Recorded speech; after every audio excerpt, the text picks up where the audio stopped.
Hello，观众朋友们，大家好。如果车辆内部一旦发生了异响，那么你在开车的时候心情就会大打折扣。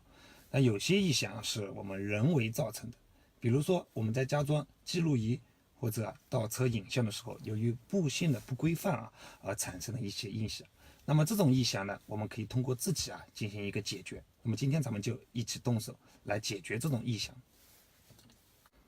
还有一种异响是我们的中控台发出来的。那么我们可以看一下我们中控台的这个缝隙有多大。我的车就比较大那我们购买一根这个胶条，把这个胶条塞进去。要一个人不太好操作，一个人拿着相机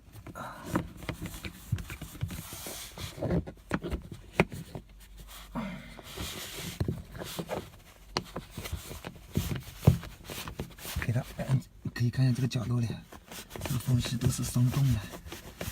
我只是演示给大家看一下这个异响用这个方法呢，异响也能够轻松的解决。这个胶条也就几块钱了。我现在只是演示一下，没有给它塞服贴。塞服贴的话，根本看不出来是塞过一根胶条的。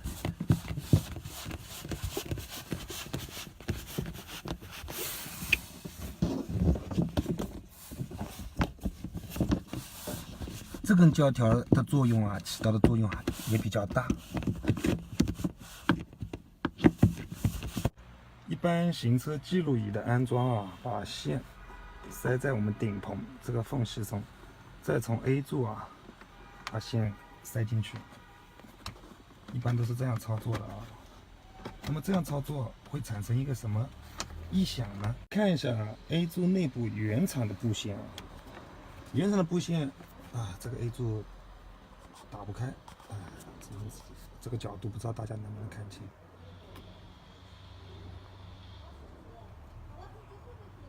原厂的线束都经过这种橡胶、塑料海绵的，准确的说是海绵的包裹，那么固定的很紧，就不会产生这种松动。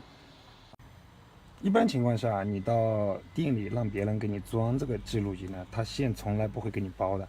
那么如果就会有这种声响了，对吧？就会产生这种声响。那么怎么处理呢？如果发现是这类异响你首先判断是这种记录仪的线撞击这个塑料声产生了异响了，那我们用这种胶布给它固定在原有的线束上把这块 A 柱的面板打开，就可以解决这个异响。或者呢，你有上网买一个这种绒布的胶布，可以把这个线束这根记录仪的线束包一圈，那么就不会产生这个异响了，就能轻松的解决。